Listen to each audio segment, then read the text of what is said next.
Hello mga friendship. Ayan. Ah, mayroon akong share sa inyo tungkol sa pagpapa-beauty natin, okay? Ang natural na pang-facial. So, usually kasi I'm doing facial sa mga client ko. Ah, gusto nila yung natural minsan, gusto nila yung firming, kaya ng egg yolk, ganyan. Ang pang-scrub yung guava peel, ayan. Tapos, ang mamas namin, cucumber, gano'n, mga, like itong banana. Ngayon, ang gagawin natin ngayon, tuturo ko sa inyo yung natural na pangpa-beauty, itong banana peel, na may natural siyang enzymes, na-research ko, maganda daw ito para sa mga pigmentation, gano'n, sa mga may lines, ang pa-beauty natin. So, tatanggalin ko itong aking spec para i-demo ko.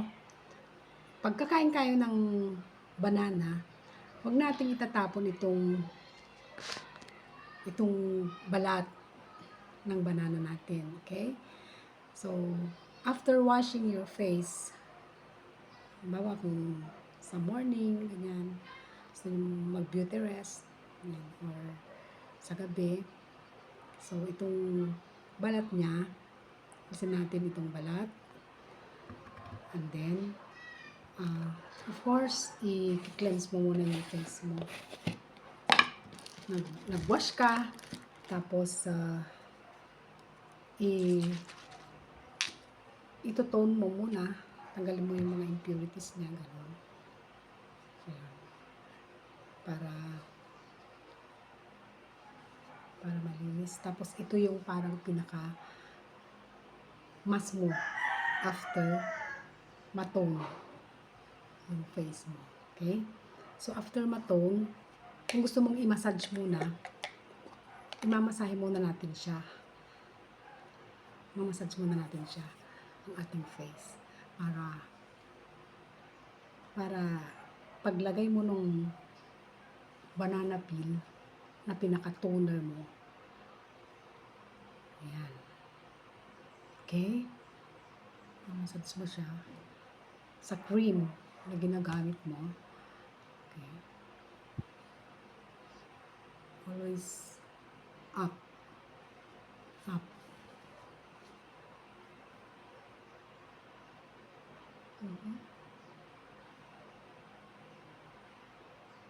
Plus pressure point.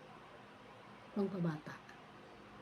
Kaya kahit na medyo may edad na, wala kang wrinkle sa face. Kagaya ko, hindi naman tumatanda. Nagkakaedad na. Pero, as you can see, wala tayong mga wrinkles pa sa ating face.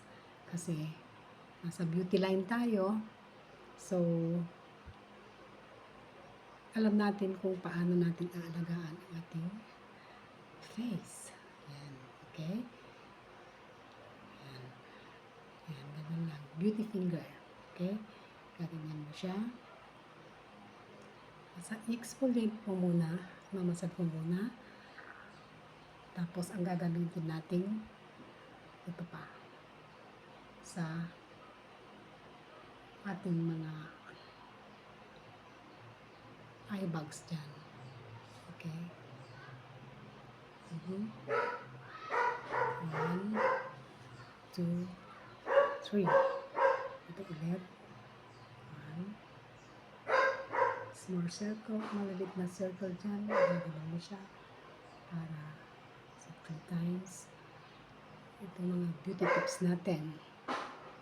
Para hindi tayo mabilis sa makitaan ng signs of aging. Ika nga. Okay, laugh line. 1, 2, 3. Ganun. 1, 2, 3, press. O, diba? Hanggang dito. 1, 2, Kahit na hindi na kayo pumunta sa parlor, magpa-facial kung wala kayong time, you can do it yourself sa mga ginagamit yung mga product nyo. Okay? So, ipipress mo dito para hindi siya nagsasag. Para parang lagi kang nagangiti. Parang si Vicky Bello. Tapos dito, press, ikot dito. Mamasage mo dito sa may yung V. Yan. Mamasage mo yung pagitna mo sa may ear. Okay?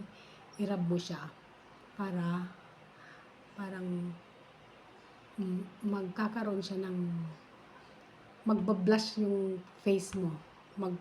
Magsi-circulate yung blood mo. Okay? Yan. 1, 2, yan. Always pataas ang hagod. Ayan.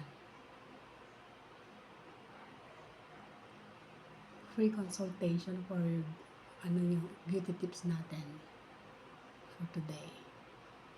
Okay? So dito, sa middle finger, 1, 2, 3, 4, yan. Hanggang dito sa sentido. Balik. 1, 2, 3, 4, 5, 6, 7, 8, 9, 10. Sentido. Balik. 3 times. 1, 2, 3, 4, 5, 6, 7, 8, 9, 10. Sentido. Balik. Okay? Then other side. 1, 2, 3, 4, 5, 6, 7, 8, 9, 10. Yung ano mo sa sentido. Babalik mo. And then, going up.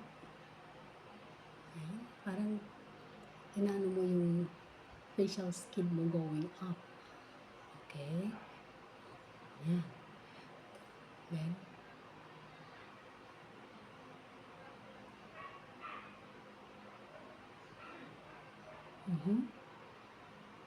as you can see, parang nararamdaman mo yung face mo na umiinit siya at nakikita mo yung cheek ay nagbo-blush siya because of the blood circulation sa face mo. Na yun yung nakakapag na-exfoliate siya, bumabata yung ating face. Hindi ko na ginawa dito yung scrubbing. Next time naman, para sa natural facial scrubbing naman. Ayan. So, ito na, buong kamay. 1. Kasi pag sa tao kong ginagawa, nagaganong ko. Mayroon pa siyang yung binabibrate mo, ganun. Binabatak mo. Pero dahil sa akong gumagawa, yan. Kaya parang hindi ko siya masyadong nababatak pag sarili mong ginagawa. Yung mga simple lang, ang basic lang ang nagagawa ko muna for today. Okay? So, ganun.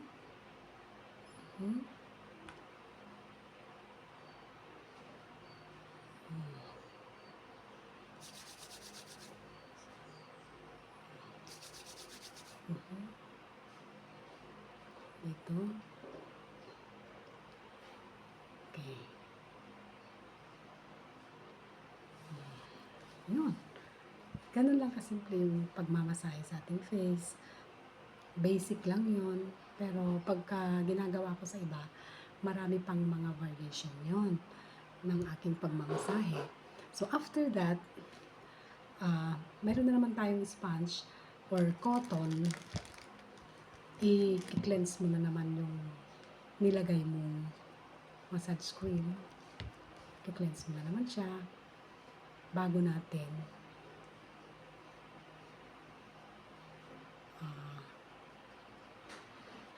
lalagyan ng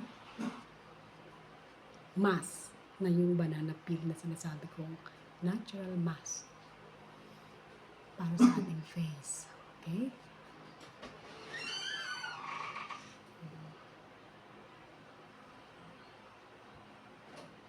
Okay.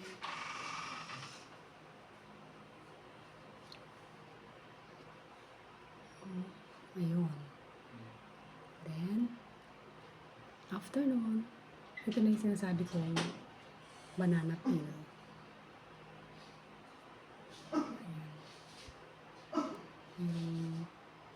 Nag-disturb na isa. Okay, so yung banana peel, ihahagod natin sa ating face. Pataas. Gagawin natin.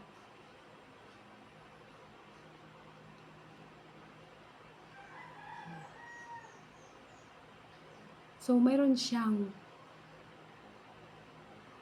soothing effect. Yung parang malamig siya, na parang napakalambot niya sa ating face, na parang nandun yung, kasi meron siyang mga ganito, yung parang, yan, huwag mong tatanggalin yan, kasi nandyan yung, ano niya yung mga enzymes dun sa peel mismo ng banana. Nakain mo na yung banana, and then, huwag mong sasayanin yung balat. So, ito after na maimasahe mo sa face, huwag mo muna siyang iwawash. Huwag mo muna siyang iwawash. Ililib mo muna siya for, kahit na kung wala kang pupuntahan, 1 to 2 hours, ganyan, sa mukha mo, paikot-ikot ka sa house, kung wala ka namang pupuntahan. And then, pag nag-shower ka na, or saka mo na lang siya i-wash. Para ma-absorb ng face mo yung enzymes, yung kung ano yung nutrients na may bibigay niya, okay? Kasi nakakaganda yan sa ating balat, sa ating mukha. Matatanggal yung mga pigmentation, mga browning, dyan, sa ating face, tapos i-hydrate niya yung face. Basta marami siyang naibibigay na pampabeauty, okay? Natural. Hindi ka na maglalagay dyan ng mga ulay, mga ano-ano na. Hindi ka na maglalagay ng mga mask mo na pagkamamahalin ng mga Korean dyan. So, ito yung yan, palitan natin. Basta yung isang buong banana lang gagamitin mo. Huwag na yung madami. Yung 1 banana na malaki na, kasi ang dami naming banana Nag-harvest kasi kami ng banana kahapon. So, pag marami akong banana, kahit na yung pag bumibili din ako, talagang ginagawa ko ito sa aking face. Kaya lang, gumagawa ko ng content. So, parang, share ko din sa inyo ang ating beauty tips, beauty regimen ko sa mga natural. So, next time, iba naman ang ituturo ko sa inyo na ilalagay natin sa ating face, at makikita natin kung mayroon bang pagkakaiba after na lagi natin ginagamit. Kahit na gamitin mo lang once in a while, pangpalit-palit mo sa mga, pag mayroon ka lang free time, para naman sa sarili mo, gawin natin yan, dahil para lang naman sa ating sarili. Pamper mo din yung face natin, paminsan-minsan. Diba? So, especially dito sa, yung laugh line. Yan. Imasahe mo dyan. Tapos pataas ang hagod. Pataas ang hagod. Pataas. Yan. Okay? So, mga ilang minutes lang siya na makikita mo naman yung peel, parang lumalambot na siya. Hindi na siya kanina na parang na parang ita-transfer na yung nutrients din sa face mo. Parang feeling ko sa face ko parang nakamask din ako. Pero pag sa pag egang ginamit natin, yung nababanat talaga yung face mo. Matatanggal talaga yung mga guhit. 50 plus na tayo pero wala tayong guhit. Wala. Sabi ng mga friend ko, bakit wala daw tayong wrinkles? Okay? Ang secret dyan, lagi lang tayong naka-smile. Diba? Okay. That's all for today. Ang ating beauty tips. I-leave mo muna for few, kahit na 30 to 1 hour lang. Ganon. At least na-absorb na siya. Then, wash your face. Kung gabi naman, kung kaya mong i-leave siya ng overnight, pwede rin. Much better. That's all for today sa ating beauty tips for today. Thanks for watching. Bye!